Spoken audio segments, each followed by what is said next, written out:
Okay, I forgot to record the video before starting. I just started. Also, I was really kind of excited, but anyway, I got the plastic in for the head of the bear.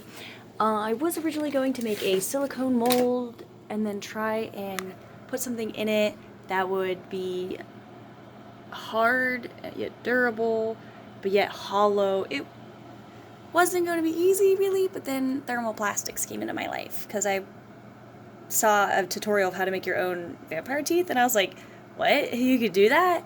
And then they used these thermoplastic beads, and I was like, whoa. And then I went on a website with the thermoplastic beads, and they had thermoplastic sheets, and I was like, oh yeah, that exists. I had tech once, but anyway, it came in a pack of 8. Obviously it's not 8 anymore because I used some of them to make my bear head so far. Oh my gosh, I got sticky stuff on this. Oh no. Anyway, but basically I'm putting it onto my mold with a heat gun, but it has a higher melting point than the thermal beads. And oh, there's a bubble in his skin. Oh no, I am destroying him. But anyway, so it's like I have to work with it a lot hotter than you have to work with the thermal beads, so that's an interesting thing to work with. But anyway, getting, oh, and by the way, I have a fan on right now. I've had a heater on the whole time to keep me warm, but right now I'm currently fanning out fumes from the plastic. It doesn't create fumes when you use the heat gun and stuff, at least not a lot like I was, because I started using a soldering. There's a lot. Just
Okay, so I got the like large sheets to make up the general overall shape of the bear's head, and it's kind of flimsy right now. I need to fill in a lot of spots. There is an area for the eye that needs to be cut out or molded in. I don't know right now. But while going through this, the whole heat process, I'm pretty sure that the mold that I have is made with expanding foam or like something very similar. And I think they just like put it into the mold, took it out, and then shipped it out. And basically, expanding foam is really flammable, so I was kind of scared. But I was like, I don't have an open flame to it, so I should be fine. But it was okay. But if you put too much heat on a certain area for too long, it will get darker and crispy. And then also, if it's for way too long, it will crack and like spread apart, which makes sense, you know, heat and expansion science or something. So basically I have to be careful about that. And so I can't heat up the plastic a lot because I learned that the plastic can become very malleable in certain areas, but you have to have the heat to it for a very long time. And the mold that I am molding on, I don't think can fully handle that much heat. So now that I basically got the big rough stuff on, I'm thinking I'm gonna go try stuff out, obviously on like a little scrap piece because I have my original scrap piece, and I'm gonna try with some more of the little scraps I had from making this. I'm going to try and put it all together with a soldering iron and see what happens, if it's just a terrible idea or not. And I'm gonna go from there. Wish me luck.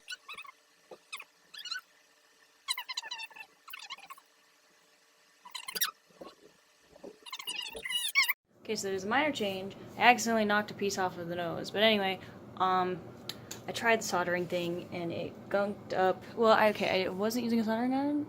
It's either a wood burner or a leather burner. I don't know what the difference between all of them are.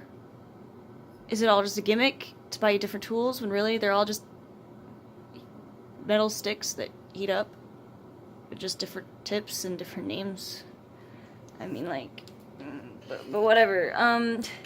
It gunked up the end, and it made a whole bunch of fumes, which this plastic doesn't typically make a whole bunch of fumes, so that's kind of concerning. It smelled pretty bad. So I stopped that.